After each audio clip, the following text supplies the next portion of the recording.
अस्सलाम वालेकुम students, Karachi board YouTube channel की जानिब से फ़र्स्ट ईयर की फ़िज़िक्स हम स्टडी कर रहे थे चैप्टर नंबर 3। तो आज चैप्टर नंबर 3 का बहुत ही इम्पॉर्टेंट जो टॉपिक है वो हम कवर करेंगे। उस टॉपिक का नाम है टेंशन इन स्ट्रिंग। अब इसके बारे में क्या लिखा हुआ है, the force applied on a body through a string is called tension.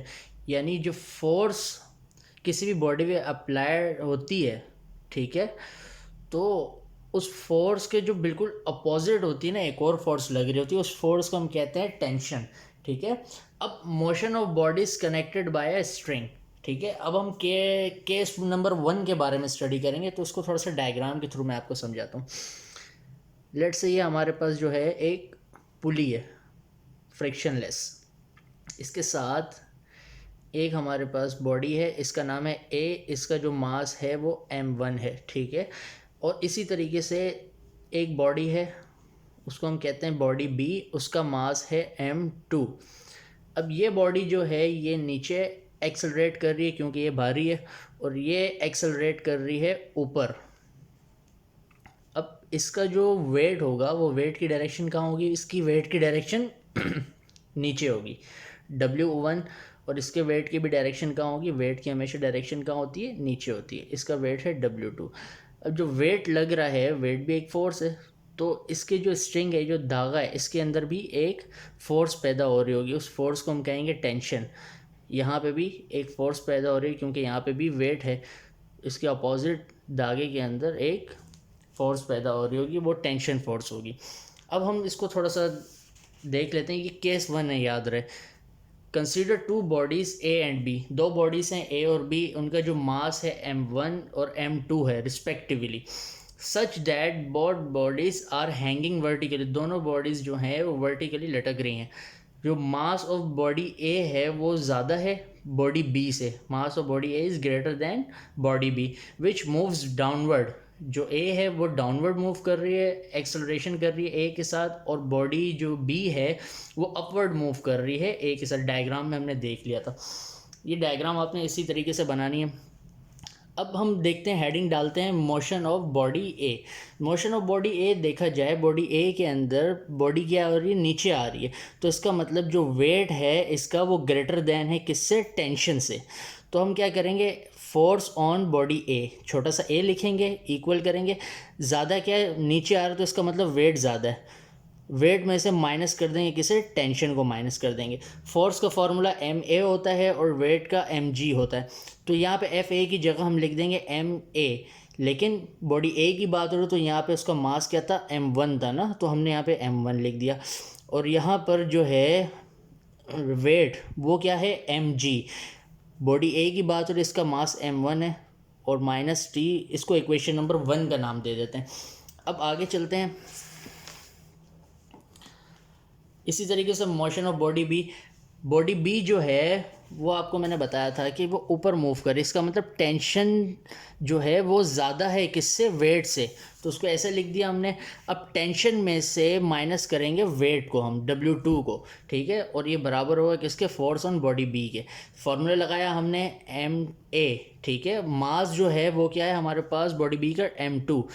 यहाँ पे भी हमने T माइनस यहाँ पे M2G, यानी कि W की जगह, W2 की जगह पे M2G लिख दिया। इसको इक्वेशन नंबर 2 का नाम दे दिया। अब एक्सेलरेशन का आपको एक फार्मूला बनाना है और दूसरा टेंशन का बनाना है। एक्सेलरेशन का फार्मूला बनाने के लिए आपको जो है इक्वेशन 1 को और 2 को ऐड करना पड़ेगा। आपने देखा सबसे पहले लेफ़्ट साइड पे, लेफ़्ट हैंड साइड पे जो इक्वेशन नंबर 1 है वो क्या लिखी हुई थी आपके पास, m1a। तो आपने क्या कर दिया, सिंपल m1a लिख दिया। क्या करना है, ऐड करना है, मतलब प्लस इस वाली इक्वेशन के लेफ्ट साइड पे क्या है, m2a इक्वल। अब राइट साइड की बारी है, तो इक्वेशन नंबर 1 की राइट साइड पे m1g minus T, m1g minus T लिख दिया, प्लस, और इसकी जो है राइट वाली साइड पे t माइनस m2g सेम लिख दिया। अब t ये प्लस में है और ये टी माइनस में, दोनों एक दूसरे से कैंसिल हो जाएंगे। इस साइड पे आप देखें दोनों साइडों पे क्या है, ए सेम है, तो हमने ए को कॉमन निकाला। जब इस साइड से ए को कॉमन निकाला तो यहाँ पे बच गया m1, इस साइड से ए को कॉमन निकाला तो यहाँ पे बच गया m2। यहाँ पे हम देखते हैं, अगला स्टेप बढ़ा लेते हैं। दोनों साइड्स पे क्या है, जी सेम है, जी कॉमन निकालेंगे, यहाँ से जी कॉमन गया तो m1 बचा, माइनस यहाँ से जी कॉमन गया तो m2। अब ये दोनों a और m1 प्लस m2 आपस में क्या हो रहे हैं, मल्टीप्लाई, ये इक्वल के उस साइड पे जाके डिवाइड हो जाएंगे। तो ये आपका फॉर्मूला एक्सेलरेशन का डिराइव हो गया। अब टेंशन जो है, टेंशन के लिए हमें क्या करना है, फॉर्मूला ड्राइव करना है। आपने क्या किया, इक्वेशन 1 को और 2 को डिवाइड करेंगे, ये आपने डाला, सिंपल एक लाइन डाली। सबसे पहले लेफ्ट हैंड साइड पे जो इक्वेशन 1 थी उसमें क्या लिखा था, m1a, और नीचे क्या लिख दिया, लेफ्ट हैंड साइड पे इक्वेशन 2 की वैल्यू क्या थी, m2a। अब दोनों को ऊपर वाली जो इक्वेशन 1 है ऊपर उसकी वैल्यू रख दी राइट हैंड साइड वाली, और नीचे जो है इक्वेशन नंबर 2 की राइट हैंड साइड पे जो वैल्यूज आ रही थी आपने वो रख दी।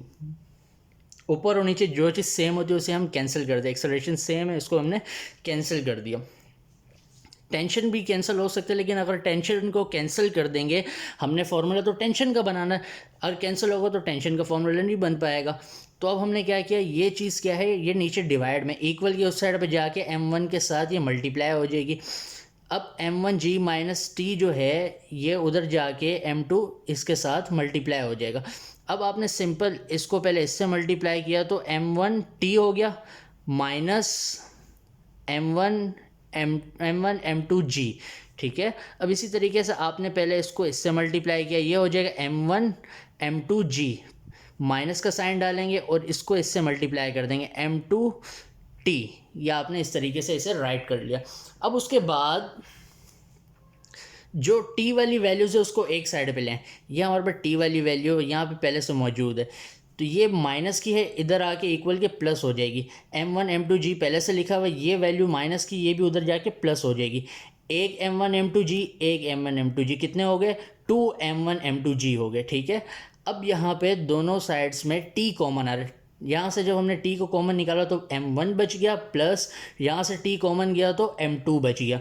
दोनों आपस में क्या हो रहे हैं, मल्टीप्लाई हो रहे हैं, ये वैल्यू उधर जाके डिवाइड में चले जाएगी।